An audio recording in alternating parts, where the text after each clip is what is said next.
सुबह का उजाला होने से पहले पहले मुनीब रचना को मुनीब के एक दोस्त के घर ले आया था। दिन चढ़ते ही हवेली में कहराम मच गया था। सारे मुलाजिमों की शामत आई हुई थी। चौधरी मुदस्सिर सख्त गुस्से में था कि इतने सख्त पहरे में मुनीब कैसे फरार हो सकता है। वो कह रहा था कि तुम सब की नाअहली की वजह से मुनीब यहाँ से भागने में कामयाब हुआ है। मुलाजिम बेचारे डर के मारे थर थर काँप रहे थे।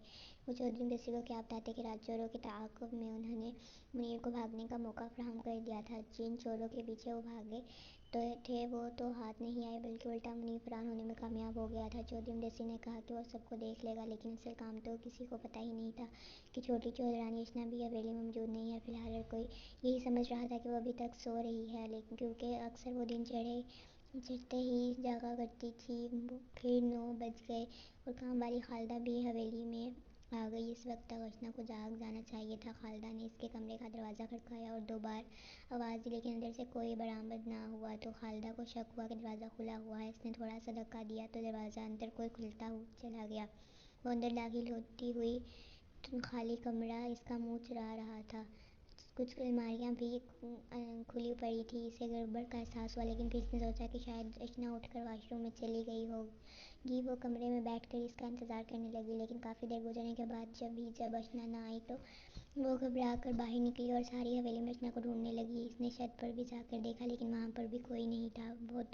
वो परेशान हो गई थी कि चौधरी मुदस्सिर को क्या बताएगी कि छोटी बीबी घर पर मौजूद नहीं है। अगर बाद में रचना कहीं से आ गई तो चौधरी मुदस्सिर इसकी बेइज्जती करेगा कि तुम बिला वजह मेरी बहन पर शक कर रही हो। फिर भी खालिदा ने हवेली के दूसरे मुलाजिमिन से भी पूछा, लेकिन इस सब ने यही कहा कि रचना बीबी के बारे में किसी को नहीं पता। वो समझ रहे थे कि रचना अभी तक सोकर ही नहीं उठी। जब काफ़ी वक्त गुजर गया और रचना नजर न आई तो मजबूरन खालिदा चौधरी बशीर के कमरे में चली गई और इससे कहा कि चौधरी जी, छोटी बीबी नज़र नहीं आ रही, क्या आपने इसे देखा है? तो चौधरी बशीर ने कहा कि मुझे नहीं पता, शायद वो किसी काम में मसरूफ़ होगी। खालिदा बोली कि मैंने पूरी हवेली छान मारी है, मुलाजिमों से भी पूछा है, लेकिन छोटी चौधरानी कहीं नज़र नहीं आ रही। चौधरी बशीर भी परेशान हो गया और कहने लगा कि मुदस्सिर को बुलाओ, शायद वो उससे बताकर कहीं गई हो। ठीक है चौधरी साहब, मैं अभी इनको बुलाकर लाती हूँ। फिर वो बाहर निकल कर चौधरी मुदस्सिर के कमरे में आ गई। वो नहा धोकर कहीं जाने की तैयारी कर रहा था। खालिदा ने कहा कि छोटे चौधरी, बड़े चौधरी साहब आपको अपने कमरे में याद कर रहे हैं। चौधरी मुदस्सिर ने कहा, क्यों, खैर तो है? सुबह सुबह इनको मुझसे क्या काम आन पड़ा? तो खालिदा ने कहा, मुझे नहीं मालूम, आप खुद जाकर पूछ लें। चौधरी मुदस्सिर ने कहने लगा कि ठीक है, तुम जाओ, मैं खुद जाकर इनसे मिल लेता हूँ। थोड़ी ही देर में चौधरी मुदस्सिर अपने बाप के पास बैठा था। बशीर ने पूछा कि रचना कहाँ है? चौधरी मुदस्सिर अपने बोला, मुझे मालूम नहीं है, शायद घर में ही कहीं होगी। चौधरी बशीर ने कहा कि अगर वो घर हवेली में होती तो खालिदा को मालूम होता, अगर वो बाहर जाती तो किसी को बताकर जाती। मुलाजिमों को भी कुछ पता नहीं है। ये सुनकर चौधरी मुदस्सिर परेशान हो गया। कहने लगा, अब्बाजान आप बैठो, मैं पता करता हूँ इसने कहाँ जाना है, इधर ही कहीं होगी, हो सकता है ऊपर छत पर चली गई हो। वो अपने बाप को तसल्ली देकर खुद रचना को ढूंढने के लिए बाहर चला गया, लेकिन रचना होती तो इसे नजर आती। इसने अपने मुलाजिमों से भी पूछा, लेकिन सबका यही कहना था कि रचना बीबी को किसी ने भी नहीं देखा। अब तो चौधरी मुदस्सिर शरीर परेशान हो गया। वो रचना के कमरे में गया। खुली अलमारियाँ इसका मुँह चुरा रही थी। साफ पता लग रहा था कि वो रातों रात अपनी मर्जी से फरार हो गई है। हवेली में कहराम मच गया था। चौधरी मुदस्सिर ने सारे मुलाजिमों को बुलाकर लाइन में खड़ा कर दिया और इनसे पूछा कि रचना बीबी कहाँ है, लेकिन किसी को कुछ मालूम नहीं था। वो पहरेदार भी नज़र नहीं आ रहा था जिसकी रात को मेन दरवाजे पर ड्यूटी थी। कुछ मुलाजिम इसका पता करने के लिए दौड़े, लेकिन वो कहीं नज़र नहीं आया। हुआ कुछ इस तरह था कि जब मुनीब रात को इसे बेहोश करके रचना को साथ लेकर फरार हो गया, तो सुबह होने से पहले जब इसे होश आया तो इसे गड़बड़ का एहसास हुआ।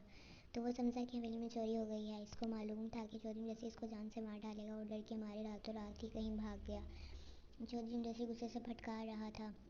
इसने मुलाजिमों से कहा कि तुम्हारी आंखों में खाक डालकर मुनीब मेरी मासूम बहन को बरगला कर साथ ले गया है। हम एक को रो रहे थे, लेकिन यहाँ पर तो 2 गायब हैं। अगर मुनीब 24 घंटे में ना मिला और मेरी बहन घर वापस ना आई तो मैं तुम सबको नहीं छोड़ूंगा। मुलाजिम बेचारे डर के मारे मुनीब को ढूंढने लगे। वो 2-3 इसके घर की तरफ भागे, लेकिन इसके घर का तो बाहर से ताला लगा हुआ था। पूरे गाँव में हलचल मच गई थी, लेकिन सिर्फ इतना मालूम हो सका था कि चौधरी मुदस्सिर के घर से कोई चोरी करके भाग गया है।